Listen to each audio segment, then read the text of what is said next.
There were 4 of them seated together at a table in the officers' club the last time he and Clevenger had called each other crazy. They were seated in back, near the crap table, on which Appleby always managed to win.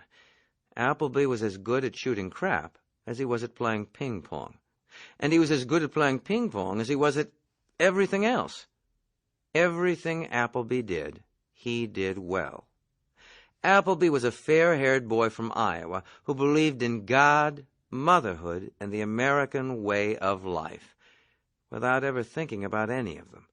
And everybody who knew him liked him.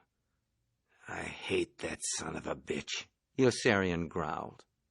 The argument with Clevenger had begun a few minutes earlier when Yossarian had been unable to find a machine gun. It was a busy night. The bar was busy. The crap table was busy. The ping-pong table was busy. The people Yossarian wanted a machine gun were busy at the bar, singing sentimental old favorites that nobody else ever tired of. Instead of machine-gunning them, he brought his heel down hard on the ping-pong ball that came rolling toward him off the paddle of one of the 2 officers playing. "That Yossarian!" The 2 officers laughed, shaking their heads, and got another ball from the box on the shelf. "That Yossarian!" Yossarian answered them. "Yossarian," Nately whispered cautioningly. "You see what I mean?" asked Clevenger. The officers laughed again when they heard Yossarian mimicking them. "That Yossarian," they said more loudly.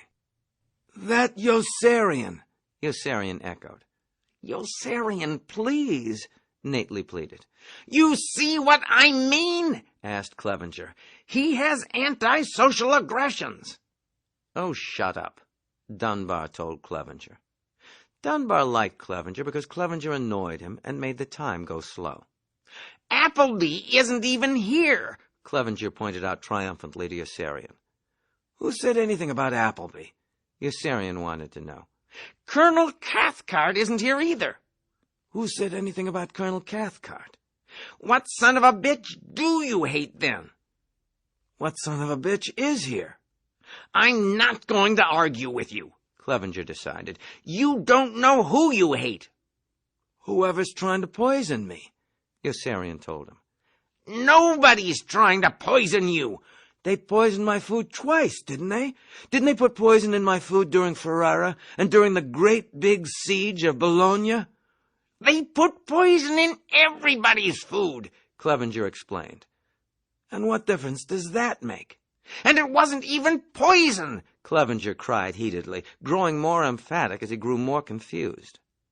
As far back as Yossarian could recall, he explained to Clevenger with a patient smile, somebody was always hatching a plot to kill him. There were people who cared for him and people who didn't, and those who didn't hated him and were out to get him. They hated him because he was a Syrian, but they couldn't touch him, he told Clevenger, because he had a sound mind in a pure body and was as strong as an ox. They couldn't touch him because he was Tarzan, Mandrake, Flash Gordon. He was Bill Shakespeare. He was Cain, Ulysses, the Flying Dutchman. He was Lot in Sodom, Deirdre of the Sorrows, Sweeney and the Nightingales among trees. He was miracle ingredient Z247. He was crazy, Clevenger interrupted, shrieking. "That's what you are, crazy!" "Immense. I'm a real slam-bang, honest-to-goodness, three-fisted humdinger. I'm a bona fide Supraman."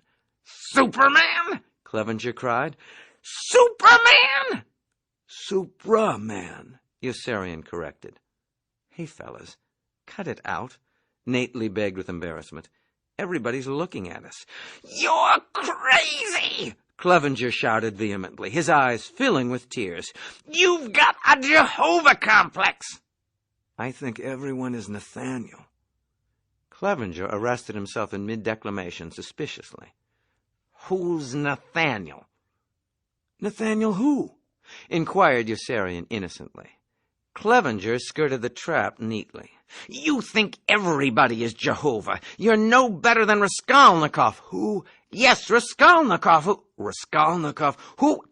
I mean it, who felt he could justify killing an old woman." "No better than—" "Yes, justify, that's right, with an axe. "And I can prove it to you!" Gasping furiously for air, Clevenger enumerated Yossarian's symptoms: an unreasonable belief that everybody around him was crazy, a homicidal impulse to machine-gun strangers, retrospective falsification, an unfounded suspicion that people hated him and were conspiring to kill him. But Yossarian knew he was right, because, as he explained to Clevenger, to the best of his knowledge he had never been wrong. Everywhere he looked was a nut, and it was all a sensible young gentleman like himself could do to maintain his perspective amid so much madness. And it was urgent that he did, for he knew his life was in peril.